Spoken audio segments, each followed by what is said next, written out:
नमस्कार, आप देख रहे हैं फ्रंटलाइन 24। मैं हूं आपके साथ साहिबा सिंह। विभाग भले ही मन लायक ना मिला हो, लेकिन मंत्रिमंडल गठन के बाद एक ही ऐसे मंत्री हैं जिन्होंने बिहार वासियों का दिल जीत लिया है। वो नाम और कोई नहीं, राजस्व एवं भूमि सुधार मंत्री विजय सिन्हा का है। उन्होंने जिस अंदाज से काम शुरू किया है वह काबिले तारीफ है। बिहार का सबसे बदनाम और निरंकुश विभाग राजस्व एवं भूमि सुधार विभाग को माना जाता है।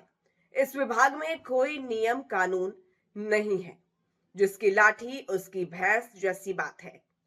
राजस्व एवं भूमि सुधार विभाग के अदना सा राजस्व कर्मचारी करोड़ों में खेलते हैं और राव से जीते हैं। बिहार में किसी जमींदार और राजा से इनका कम ठाट बाट नहीं है। ये जो चाहते हैं वही होता है। सीओ कार्यालय का चर्चा करते ही रूह कांप उठता है। सीओ साहब एक दूसरे को उलझाकर समाज में जो बीज रोप चुके हैं उसे जड़ मूल से मंत्री विजय सिन्हा नष्ट कर पाएंगे, इसमें शक है। गांव गांव में ये राजस्व कर्मचारी और अंचल अधिकारी विवाद खड़ा कर दिया है। किसी का जमीन किसी के नाम कर देना बिहार में आम बात है। इस जमीनी विवाद के जड़ में कोई और नहीं, राजस्व कर्मचारी और अंचल अधिकारी है। इन्हीं लोगों ने भूमाफिया को जन्म दिया है, जो इन दिनों आतंक फैला रखा है। यह कारोबार इतना तेजी से फैल गया है कि हर 10 में से एक व्यक्ति जमीन खरीद बिक्री करने वाले बन चुके हैं। इतना ही नहीं, राजस्व कर्मचारी कारोबार बढ़ाने के लिए हर प्रखंड में एक नाजायज कर्मचारी भी बहाल कर रखा है, जहां हर दिन सैकड़ों लोग इस नाजायज कर्मचारी के घर का चक्कर लगाते हैं। यही असली दलाल हैं जो नीचे से ऊपर तक गोटी बैठाता है। बिहार में 60 से 70% जमीन को लेकर ही विवाद है। इतने बड़े रैकेट पर रोक लगाना बहुत आसान नहीं है। सरकारी जमीन हड़पना यहां आम बात बन गई है। वहीं आम सर्वहारा वर्ग, जिन्हें जमीन संबंधी कोई विशेष जानकारी नहीं रहती है, वैसे लोगों को ये जायज नाजायज कर्मचारी उलझाकर लाखों लूट लेते हैं, तब भी मामला रफा दफा नहीं हो पाता। अंचल कार्यालय जहां दर्जनों बिचौलियां गिद्ध की तरह बैठा रहता है, वहां अगर एक बार आप फंस गए तो फिर निकलना मुश्किल है।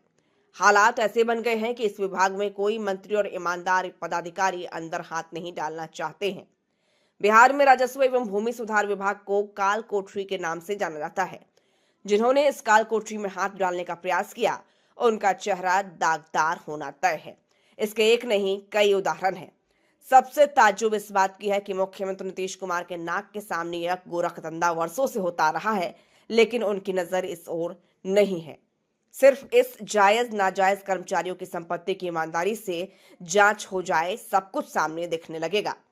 पता चल जाएगा कि इन बेईमानों ने गरीबों और भोले भाले लोगों का कितना खून चूसा है।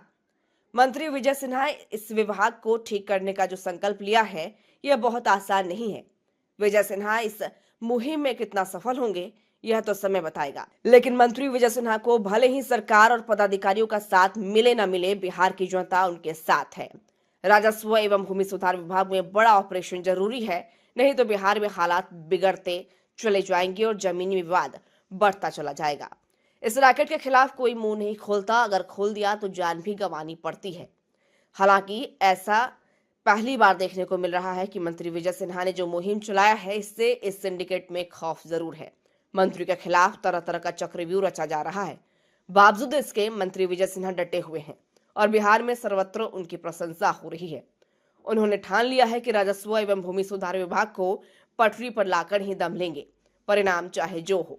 बिहार में पिछले कुछ माह से मंत्री विजय सिन्हा और उनका राजस्व एवं भूमि सुधार विभाग ही सुर्खियों में है और आमजन मंत्री के क्रियाकलापों से बेहद खुश है।